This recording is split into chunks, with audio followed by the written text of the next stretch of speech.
Well, good evening, Southeast Texas. Look out at Sky Cam this evening up in Jasper, up in the Lakes area. One of the hottest days of the year so far up there. Close to 100 degrees for highs up in the northern parts of the viewing area today. Over LeBare's Casino over in Lake Charles. See the haze in the air. That's that Saharan dust coming in off the Gulf of Mexico. So it's been a hot day. We've had temperatures close to 100 up in the Lakes area, mid to upper 90s here in the Triangle.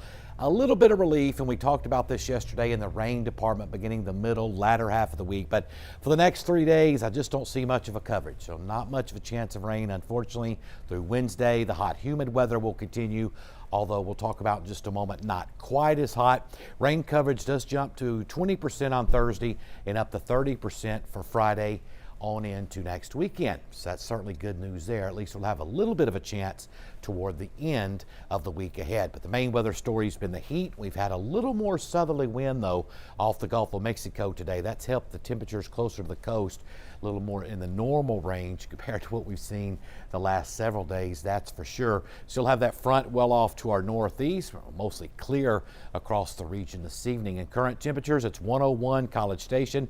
Houston's near that century mark. They're at 99. Look at San Antonio. They're 105 degrees right now, just blistering heat covering much of West Texas as high pressure is built back in from the west. And so far the highs today, it's been in the 100s out to our west, mid 90s up in Oklahoma, and here locally got up to 96, 97 again here in Beaumont, lower 90s off to our east in Louisiana. Now here's a look at the upper air pattern. Of course, yesterday, high pressure in the mid and upper atmosphere was located over West Texas. It has now shifted into Oklahoma and Arkansas. See the clockwise spin? So that's the reason it was so hot and dry again today, the high just north of us. Now, as we head throughout the rest of the week and on in toward next weekend, the high will shift on to the east over the next few days. In fact, this is next Wednesday morning. We'll stop it. Notice the high shifts on over into Tennessee and the lower Mississippi Valley. Notice our winds becoming more southeasterly, also in the mid-atmosphere too. So this will do a couple of things. Number one, with a better flow off the Gulf, that'll help with our extreme heat we've had over the last several days. Instead of upper 90s, we're talking low to mid 90s. Little bit better, and we'll take what we can get. And also moisture levels by Thursday night into Friday really increasing around that high from the northeast. We'll have some rain chances coming back, as you'll see on the 7-day forecast in just a moment. But still warm this evening and overnight, dropping only into the mid to upper 70s for lows.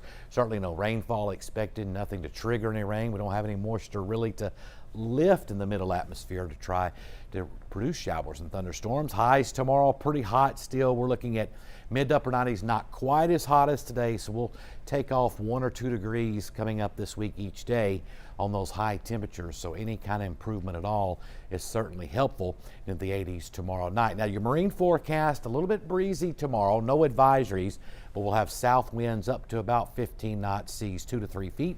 Water temperature 86 in the Gulf of Mexico. Lakes in the Triangle tonight becoming mostly clear, mid to upper 70s for lows.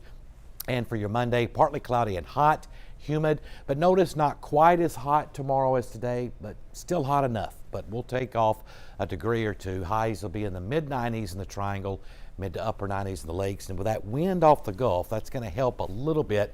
As you see there on your 7-day forecast, we'll be at 94 Tuesday, Wednesday, Thursday. So it's still going to be really hot and humid. We know that, but at least no upper 90s to near 100 the next couple of days. Certainly hot enough, and there's those rain chances finally returning. They're not big chances, but we'll take what we can get by the end of the week and next weekend because we need it badly.